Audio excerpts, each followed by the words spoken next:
अस्सलाम वालेकुम। आज हम न्यू चैप्टर स्टार्ट करेंगे। हमारे पास चैप्टर नंबर 16 है सपोर्ट एंड मूवमेंट। चूँकि प्लांट एंड एनिमल बॉडी क्या कर लेते हैं, various physical and biochemical activities show करते हैं। Physical and biochemical activities plants and animals, majority of animals क्यों शो करते हैं? सर्वाइवल के लिए, फूड के लिए और रिप्रोडक्शन के लिए कर लेते हैं। तो हम पहले आते हैं, हमारे पास दो टर्मिनोलॉजी यूज़ होते हैं। एक है हमारे पास मूवमेंट और एक है लोकोमोशन। के मूवमेंट और लोकोमोशन में क्या डिफरेंस है? What is the difference between movement and locomotion? जो मूवमेंट है ये प्लांट की बॉडी में भी है, एनिमल की बॉडी में भी है। लोकोमोशन सिर्फ एनिमल की बॉडी में होता है। यानी मूवमेंट किस चीज़ को बोलते हैं? जो लोकोमोशन है वो मूवमेंट की एक टाइप है। अगर क्या है हमारी बॉडी, यानी मैं अपना हाथ हिलाता हूँ या हेड हिलाता हूँ या फुट हिलाता हूँ, तो ये क्या है? ये मूवमेंट है। लेकिन अगर मैं अपनी पूरी बॉडी को एक जगह से दूसरी जगह लेके जाता हूँ तो फिर ये क्या हो गया? लोकोमोशन हो गया। तो हम डिफिनीशन किस तरह करते हैं मूवमेंट की कि it is the orientation of body parts. It is the orientation of body parts. अब प्लांट बॉडी में तुम लोगों ने कभी देखा हुआ कि एक दरख्त सुबह के टाइम एक जगह होता है और शाम को वहाँ पे नहीं होता, बल्कि इस तरह नहीं होता। वो क्या कर लेते हैं, इनकी ब्रांचेस की, इनकी स्टेम की, लीव्स की क्या होती है? मूवमेंट होती है। फॉर एग्जांपल क्या है, हम क्या कर लेते हैं? आर्म्स की मूवमेंट कर लेते हैं, या हेड की मूवमेंट करते हैं, या हम क्या कर लेते हैं? फुट की मूवमेंट कर लेते हैं। ऑन द अदर हैंड हमारे पास क्या है? Locomotion.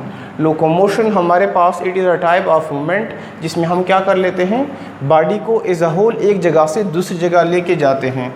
The movement of whole organism या the movement of whole body, the movement of whole body parts from one place to another place, from one place to another place। इसको हम क्या नाम देते हैं? इसको हम नाम देते हैं लोकोमोशन का। अब प्लांट्स एंड एनिमल बॉडी में क्या होते हैं? उसको सपोर्ट की ज़रूरत होती है अगेंस्ट द ग्रेविटी, और सपोर्ट के लिए प्लांट के अंदर अलग स्ट्रक्चर्स है, एनिमल के अंदर अलग स्ट्रक्चर्स है। अब हम आते हैं सपोर्टिव स्ट्रक्चर की तरफ आते हैं, which provide support, protection and rigidity to the structure of plants and animals. And because of these supportive structures plants and animals are able to movement and for लोकोमोशंस।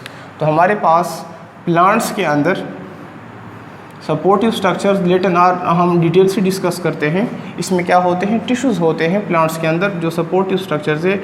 इसमें हमारे पास है कोलेनकाइमेटस या कोलेनकाइमल, इसमें सेल्स होते हैं।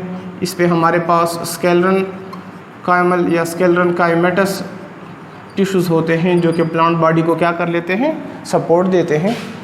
On the other hand animal के अंदर भी क्या होते हैं? सपोर्टिव टिश्यूज़ होते हैं, सपोर्टिव ऑर्गन्स होते हैं। हमारे पास क्या है? हमारे बॉडी में मसल्स है, और फिर मसल के हमारे पास डिफरेंट टाइप्स है। स्केलेटल मसल्स है, कार्डियक्स मसल्स है, स्मूथ मसल्स है, सर्कुलर मसल्स है। इसके साथ साथ बॉडी के अंदर क्या है? बोन्स है। बोन्स का काम ना बॉडी को सिर्फ क्या देता है? सपोर्ट देता है, प्रोटेक्शन देता है डेलिकेट पार्ट्स की। इसके साथ साथ ये डिपोजिशन कर लेता है मिनरल्स की, लाइक कैल्शियम एंड हमारे पास फास्फोरस की। साथ में हमारे पास क्या है? कार्टिलेज है, which is also a connective tissues support to animal body and it is less rigid and less harder than bones. तो ये कौन से हमारे पास टिश्यूज़ हैं या सेल्स हैं जो कि एनिमल और प्लांट बॉडी के अंदर क्या प्रोवाइड कर लेते हैं? सपोर्ट प्रोवाइड कर लेते हैं। अब हम आते हैं कि लोकोमोशन क्यों ज़रूरी है। Importance of locomotion, importance of locomotion. Locomotion इनके हमारे पास डिफरेंट रीजंस हैं। पहले हम क्या कर लेते हैं? प्लांट बॉडी यानी वो फूड की सर्च में खुराक ढूंढने के लिए, मतलब हमारे पास जो एनिमल्स है खुराक ढूंढने के लिए एक जगह दूसरी जगह जाते हैं।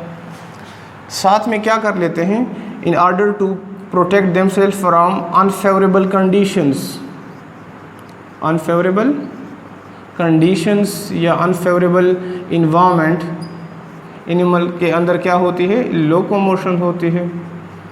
यानी कि फॉर एग्जांपल एक जगह पे क्या है, मौसम ठीक नहीं है या कोई और एक्सटर्नल इन्वायरमेंटल स्ट्रेस से, तो क्या कर लेते हैं, एनिमल एक जगह से माइग्रेट होकर दूसरी जगह पे चले जाते हैं। साथ साथ में ये क्या कर लेते हैं, रिप्रोडक्शन के लिए, यानी अपने मेट के लिए, अपने साथी को चुनने के लिए ये एक जगह से दूसरी जगह क्या कर लेते हैं, माइग्रेशन कर लेते हैं।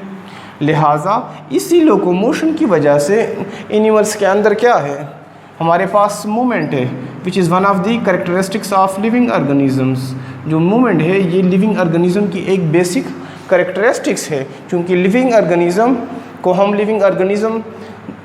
7 चीज़ों पे कहते हैं, जिसमें हमारे पास एक मूवमेंट भी है कि लिविंग ऑर्गेनिज्म के अंदर क्या होगी, मूवमेंट होगी। अब वो मूवमेंट बॉडी पार्ट की भी हो सकती है और वो लोकोमोशन के ज़रिए भी हो सकती है।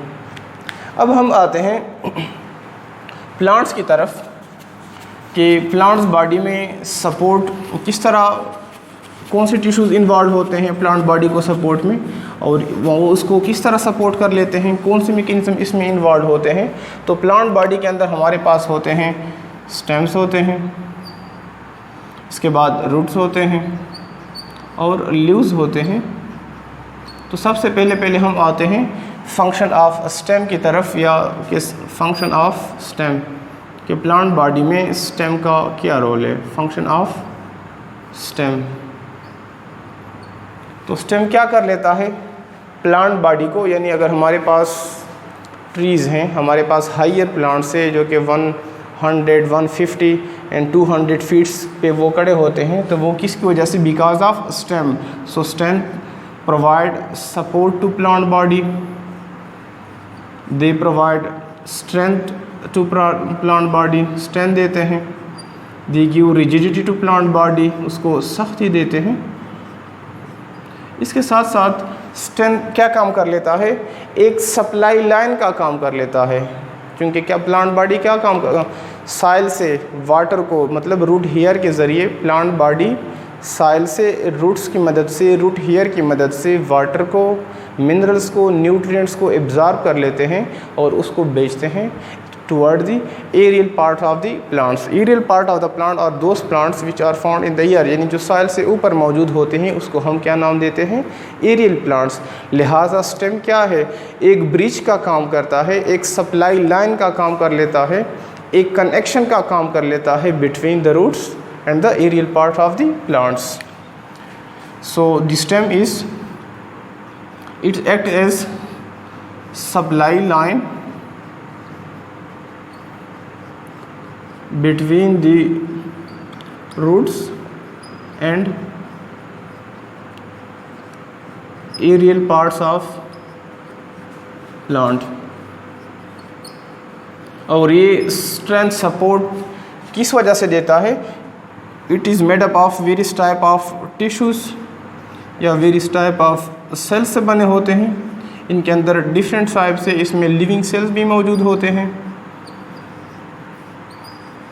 और जो कि क्या कर लेते हैं, ग्रोथ में मदद देते हैं, डेवलपमेंट में मदद देते हैं। और इसके अंदर नॉन लिविंग सेल्स भी मौजूद होते हैं, डेड सेल्स मौजूद होते हैं, नॉन लिविंग सेल्स, या इसको हम कहते हैं डेड सेल्स, जो कि मेजॉरिटी इसका काम क्या होता है, प्रोटेक्शन में होता है, एक बैरियर का काम करना between the external environment and the internal environment of the plant body.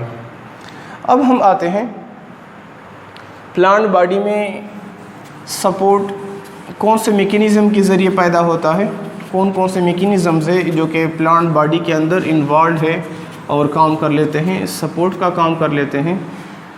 तो पहले प्लांट बॉडी में होता है support due to turgor pressure, support due to turgor pressure. Turgor pressure का तुम लोगों ने प्रीवियस क्लासेस में भी डिस्कस करके आए हैं कि व्हाट इज़ टर्गर प्रेशर या व्हाट इज़ टर्जिडिटी। तो इसकी डिफिनीशन हम इस तरह करते हैं कि it is the hydrostatic pressure hydrostatic pressure exerted by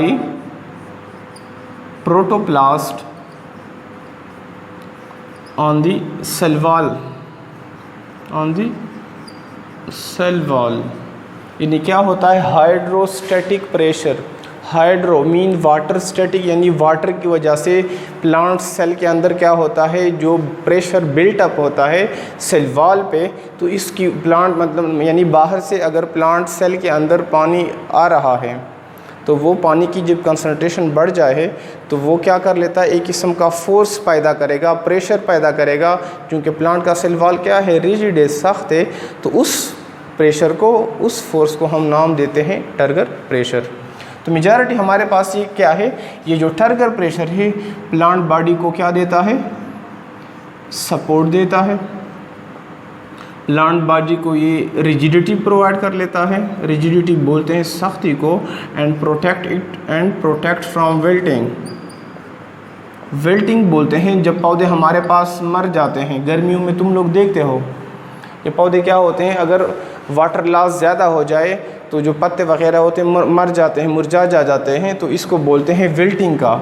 लेकिन अगर प्लांट बॉडी से वाटर लॉस हो जाए फिर भी हाइड्रोस्टैटिक जो प्रेशर है, टर्गर प्रेशर है, वो मेंटेन रहेगा, लेकिन क्या होगी, सिर्फ विल्टिंग होगी। क्या होगी, विल्टिंग होगी।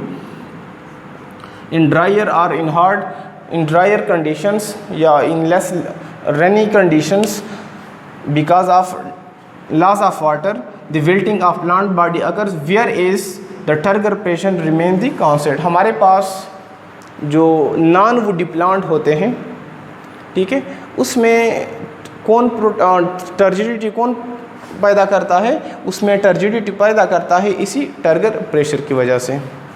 सेकंड हमारे पास है वैक्यूल की वजह से, कि प्लांट बॉडी में वैक्यूल किस तरह सपोर्ट्स देते हैं प्लांट बॉडी को, सपोर्ट ड्यू टू वैक्यूल्स।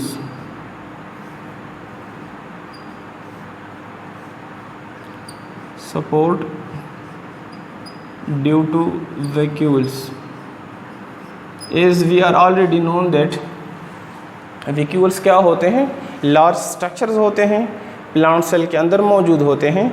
ये वैक्यूल्स न सिर्फ खुराक को, मेटाबॉलिक वेस्ट को, स्टोरेज का प्रोडक्ट कम करते हैं, बल्कि ये क्या कर लेते हैं, प्लांट सेल के सपोर्ट में, उसकी रिजिडिटी में भी इसका रोल है। हमारे पास जो वैक्यूल्स है, जो वैक्यूल का हमारे पास मेम्ब्रेन है, उसको हम नाम देते हैं tonoplast. Membrane of plant vacuole is called as tonoplast, और ये जो टर्जिडिटी पैदा कर लेता है टोनोप्लास्ट की वजह से, उसको हम बोलते हैं टोनेसिटी बोलते हैं।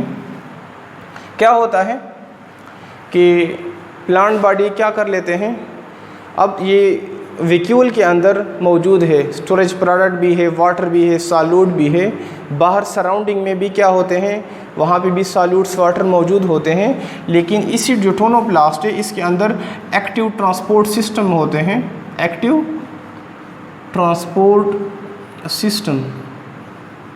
ट्रांसपोर्ट सिस्टम क्या होता है कि इसमें हमारे पास जाते हैं, हमारे पास मूवमेंट ऑफ सब्सटेंसेस होती है from lower concentration toward the high concentration with the expenditure of energy. अब चूँकि वैक्यूल से बाहर, इधर डायग्राम की तरफ देखें, लेट्स सपोज ये क्या है, हमारे पास प्लांट सेल है, ठीक है, इसके अंदर क्या है, वैक्यूल है, ये इनका न्यूक्लियस हो गया। अब वैक्यूल से बाहर क्या है, बाहर भी सॉल्यूट्स मौजूद है, अंदर भी सॉल्यूट्स मौजूद है, बाहर भी वाटर है, अंदर भी वाटर है, लेकिन एक्टिव ट्रांसपोर्ट सिस्टम के ज़रिए बाहर से पानी आएगा, यानी बाहर से सब्सटेंसेस आएंगे, सॉल्यूट्स आएंगे। क्यों आएंगे, बिकॉज ऑफ एक्टिव ट्रांसपोर्ट। अब ये जो इंटरनल जो हमारे पास वैक्यूल्स है, ये क्या बन जाएगा, हाइपरटोनिक बन जाएगा। The internal environment of the vacuole become the hypertonic, या it's the inside of the vacuole become the hypertonic. अब जब ये हाइपरटोनिक बन गया तो क्या होगा, हमारे पास वाटर भी मूव करेगा वैक्यूल के अंदर, जिसकी वजह से वैक्यूल क्या होगा, स्वेल होगा, साइज़ में इंक्रीज़ होगा, और इसी की वजह से प्लांट बॉडी को क्या प्रोवाइड कर लेते हैं, रिजिडिटी प्रोवाइड कर लेते हैं, प्लांट बॉडी को सख्ती प्रोवाइड कर लेते हैं। इसके बाद हमारे पास प्लांट बॉडी के अंदर जो सपोर्टिव प्रोवाइड कर लेते हैं उसमें बहुत सारे टिश्यूज़ होते हैं, जिसमें से दो इम्पॉर्टेंट है जिसको हम बोलते हैं यानी सपोर्ट ड्यू टू टिश्यूज़, जिसको हम सपोर्टिव टिश्यूज़ का नाम भी देते हैं। What are supportive tissues? These are those tissues which provide support to the plant body. अब इसमें हमारे पास क्या है, नंबर फर्स्ट कोलेनकाइमेटस टिश्यूज़ हैं, सेकंड नंबर पे हमारे पास है स्क्लेरनकाइमेटस टिश्यूज़ हैं, स्क्लेरनकाइमेटस टिश्यूज़ हैं। एक थर्ड टाइप भी होती है जिसको हम पेरेनकाइमेटस बोलते हैं, लेकिन वो जो पेरेनकाइमेटस टिश्यूज़ है वो नॉन वुडी प्लांट में ज़्यादातर क्या कर लेते हैं, सपोर्ट प्रोवाइड कर लेते हैं। कोलेनकाइमेटस टिश्यूज़ ये क्या होते हैं, ये हमारे पास नॉन लिग्निफाइड होते हैं। नॉन लिग्निफाइड का ये मतलब कि इसमें लिग्निन की कंसंट्रेशन कम होती है। हमारे पास तुम लोग सुनते होगे प्लांट सेल के अंदर जिस तरह सेल्यूलोज हो गया, हेमीसेल्यूलोज हो गया, पेक्टिन हो गया, हमारे पास कैल्शियम पेक्टेट है, या हमारे पास सोडियम पेक्टेट है, हमारे पास स्यूबिरीन है, लिग्निन है, ये सारे के सारे क्या काम कर लेते हैं, सीमेंटिंग का काम कर लेते हैं। कि जिस तरह हम क्या बनाते हैं, रूम हमने बना दिया, हम क्या लगाते हैं, सीमेंट लगाते हैं। क्यों? आपस में ईंटों को जोड़ने के लिए। एग्जैक्ट यही लिग्निन, स्यूबिरीन, हमारे पास जो hemicellulose, pectin, sodium pectate, calcium pectate, ये किस चीज़ का काम कर लेते हैं, सीमेंटिक का काम कर लेते हैं। तो ये नॉन लिग्निफाइड होते हैं, एलांगेटेड होते हैं, यानी अगर हम इनकी स्ट्रक्चर की बात करें तो ये इस तरह ट्यूब लाइक होते हैं। एलांगेटेड मतलब लेंथी होते हैं।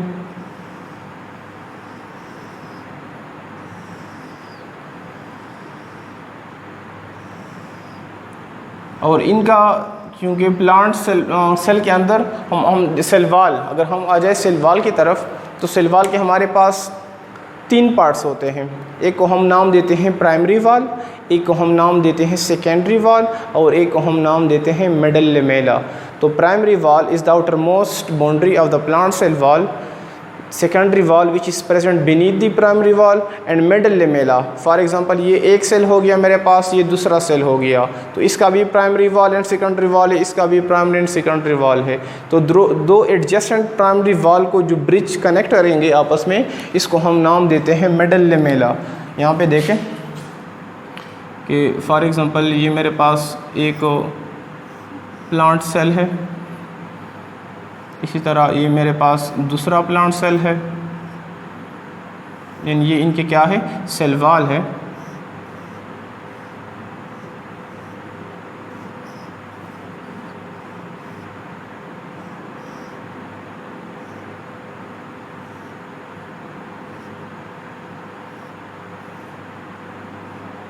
ठीक है, तो ये क्या हो गया हमारे पास, ये भी प्राइमरी वाल है, प्राइमरी वाल। ये क्या है, ये सेकेंडरी वाल है। इसी तरह ये दूसरा प्लांट सेल है हमारे पास, ये इसका क्या है, हमारे पास प्राइमरी वाल है, ये इसका क्या है, सेकेंडरी वाल है।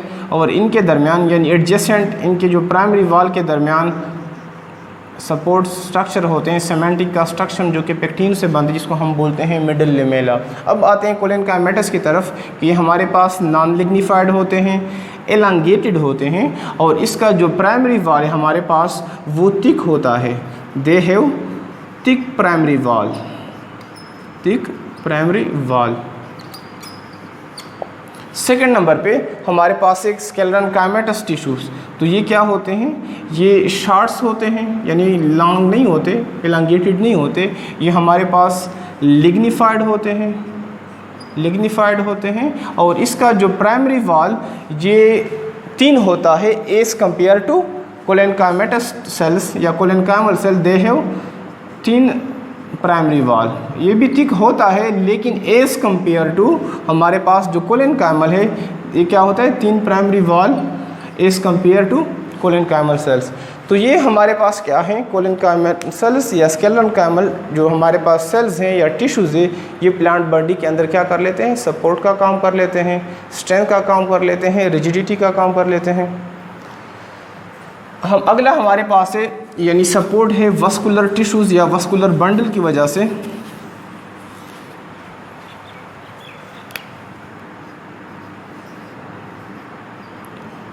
Support due to vascular bundles. Vascular bundle में हमारे पास यानी जो ट्रांसपोर्ट का काम कर लेते हैं, इसमें हमारे पास जाइलम एंड फ्लोएम आते हैं, लेकिन इसमें जो हमारे पास मेन काम है वो किसका है, सपोर्ट में जाइलम सेल्स का, जाइलम टिश्यूज़ का है। बिकॉज जाइलम का काम क्या होता है, it conduct the water, it conduct the water from roots to aerial parts of plant. यानी जाइलम सेल का जो प्राइमरी काम होता है क्या कर लेता है, वाटर को ट्रांसपोर्ट करना, लेकिन न सिर्फ वाटर को ट्रांसपोर्ट करना बल्कि जाइलम सेल का सेकंड जो हमारे पास सेकेंडरी फंक्शन है वो क्या है, प्लांट बॉडी को सपोर्ट करना। क्योंकि जाइलम सेल का जो सेकेंडरी वॉल है which is present between the primary wall, ये क्या होता है, ये थिक होता है, और इसी थिकनेस की वजह से ये क्या होते हैं हमारे पास, यानी ये सपोर्ट का काम कर लेते हैं। तो xylem cells have thick secondary wall, they have thick secondary wall. तो हमारे पास प्राइमरी वॉल तो बनता है मेजॉरिटी ऑफ सेल्यूलोज से, हेमीसेल्यूलोज से एंड पेक्टिन से। जो हमारे पास सेकेंडरी वॉल बनता है इनमें हमारे पास क्या होते हैं, इनमें हमारे पास क्यूटीन होते हैं, इनऑर्गेनिक साल्ट्स होते हैं, सिलिका होता है, इसमें हमारे पास वैक्सीज होते हैं। और ये एक किस्म का यानी जो जाइलम सेल्स है इनका जो सेकेंडरी हमारे पास वॉल है, एक जिस तरह स्टील रॉड होता है, स्टील का रॉड, लोहे का रॉड क्या कर ले, सपोर्ट देता है, एग्जैक्ट स्टील रॉड की तरह काम कर लेता है। It serve as steel rod and that's why it gives support and rigidity to the plant's body, and because of that plants we have higher plants, हमारे पास हायर जो प्लांट्स है जो क्या कर लेते हैं, हमारे पास अगेंस्ट द ग्रेविटी मौजूद होते हैं बिकॉज ऑफ जाइलम सेल्स। तो नेक्स्ट लेक्चर में इंशाल्लाह हम आगे डिस्कस करेंगे हमारे पास कोलेनकाइमल एंड स्केलेनकाइमल टिश्यू के टाइप्स को। तब तक के लिए अपना बहुत सारा ख्याल रखिएगा। अल्लाह हाफिज़। That's all about the lecture.